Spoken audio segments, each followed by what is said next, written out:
BSP का आधार vote bank यानी दलित vote bank उससे खिसका है, इसमें कोई शक नहीं है। जिसके बाद अब दलितों को साधने के लिए हर पार्टी में छीना झपटी वाली स्थिति है और पिछले 4 चुनावों में यूपी में बीजेपी का प्रदर्शन ये बताने के लिए काफी है कि बीजेपी को दलितों का ठीक ठाक समर्थन मिला है।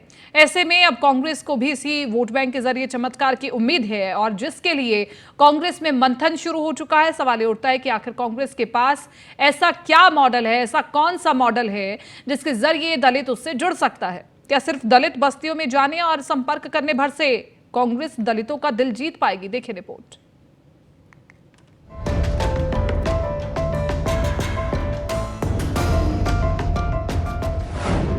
चुनाव आया तो याद आए दलित। बीजेपी के बाद कांग्रेस का भी दांव। बीएसपी के आधार वोट बैंक में सेंधमारी। चुनाव दर चुनाव बीएसपी का वोट बैंक जैसे जैसे दरक रहा है, वैसे वैसे दूसरे सियासी दलों में दलित वोटों की छीना झपटी तेज हो गई है। बीते कुछ चुनाव में कम होता बीएसपी का जनाधार इसकी बड़ी वजह है। ये और बात है कि मायावती अभी तक अपने मूल वोटर यानी जाटव दलितों को सहेजने में कामयाब रही हैं, लेकिन सियासी लिहाज में इतना काफी नहीं है। बात बीजेपी की करें तो चुनाव नतीजे ये बताते हैं कि बीजेपी को दलितों का ठीक ठाक समर्थन मिल रहा है। 2014 के लोकसभा चुनाव में बीजेपी ने यूपी की सभी सुरक्षित सीटें जीत ली थी। 2017 के विधानसभा चुनाव में भी सुरक्षित सीटों पर बीजेपी ने बड़ी जीत दर्ज की थी। 2019 के लोकसभा चुनाव में भी यही ट्रेंड रहा। बीजेपी ने कई सुरक्षित सीटों पर जीत दर्ज की। यही हाल 2022 के विधानसभा चुनाव में भी रहा, जिसमें बीजेपी के कई दलित प्रत्याशियों को बड़ी जीत मिली। साफ है कि दलितों को लेकर बीजेपी की रणनीति अब तक कारगर रही है और बीजेपी ने अपने दलितों को लेकर रणनीति में जरा भी ढील नहीं दी है, उल्टा इसे और ज्यादा बढ़ाने में जुटी हुई है। इसके तहत बीजेपी के विभिन्न अभियानों में दलितों पर खास फोकस रखा जा रहा है। बीजेपी की टिफिन बैठकों में कई बैठकें दलित नेताओं के साथ हुई हैं। बीजेपी के कार्यकर्ताओं को टारगेट दिया गया है कि दलित बस्तियों में सरकार की योजनाओं का प्रचार करें। सरकार की मुफ्त खाद्यान्न योजना के सबसे बड़े लाभार्थी दलित ही हैं। लाभार्थी सम्मेलनों में बड़ी संख्या में दलित समुदाय के लोगों को बुलाया जा रहा है और उन्हें सम्मानित किया जा रहा है। यानी बीजेपी की रणनीति स्पष्ट है कि किसी भी सूरत में वो दलित को अपने साथ जोड़े रखना चाहती है और नया वोट बैंक तैयार करने की कोशिश में है। यही वजह है कि बाकी पार्टियां भी दलित पॉलिटिक्स के सहारे अपना हिसाब किताब दुरुस्त करने की तैयारी में है। इस कड़ी में 2022 विधानसभा चुनाव के ठीक बाद कांग्रेस ने एक बड़ा प्रयोग किया था।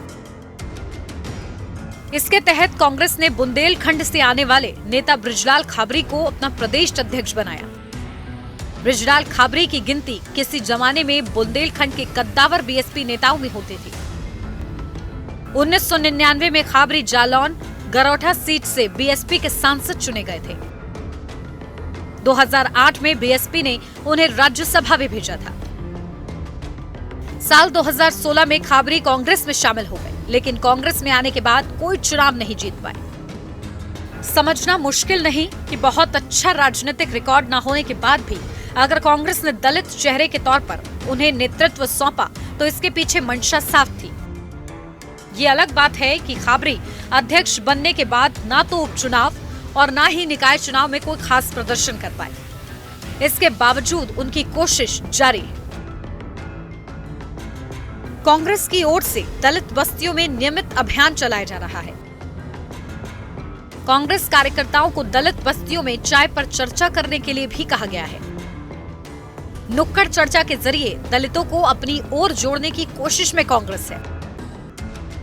इसके लिए अलग अलग क्षेत्रीय अध्यक्षों को भी जिम्मेदारी दी गई है, जो सीधे प्रदेश अध्यक्ष को रिपोर्ट करेंगे। दरअसल सभी दलों के कसरत की सबसे बड़ी वजह है दलितों का वोट प्रतिशत, जो अगर किसी के साथ भी प्लस हो गया तो कई सीटों पर बड़ा खेला हो सकता है। उत्तर प्रदेश में दलित वोटरों की संख्या 21 से 22% तक मानी जाती है। इनमें 10 से 11% जाटव वोटर हैं, जिस समाज में बीएसपी प्रमुख मायावती आती है। ये वोट बैंक अभी भी बीएसपी के साथ है।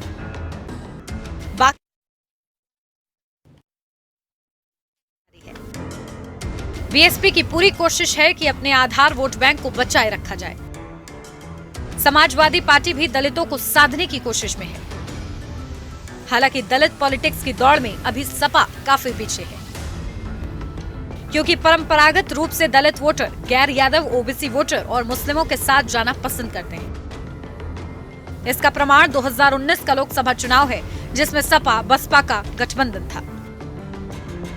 सपा के वोटर बसपा को ट्रांसफर हो गए, लेकिन बसपा के वोट सपा को ट्रांसफर नहीं हुए। नतीजा, गठबंधन में मायावती को फायदा हुआ। उन्हें 10 लोकसभा सीटों पर जीत मिली, जबकि सपा सिर्फ 5 सीटों पर सिमट गई। यानी साफ है कि दलित वोट बैंक को साधने के लिए सपा की कोशिश ज्यादा रंग नहीं लाने वाली। ऐसे में कांग्रेस और बीजेपी दोनों पार्टियों को मैदान साफ नजर आ रहा है।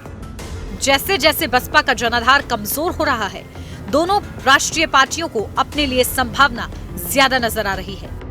ये अलग बात है कि इस होड़ में किसे कितनी कामयाबी मिलेगी, ये देखना दिलचस्प रहेगा। Bureau report, news 1 India.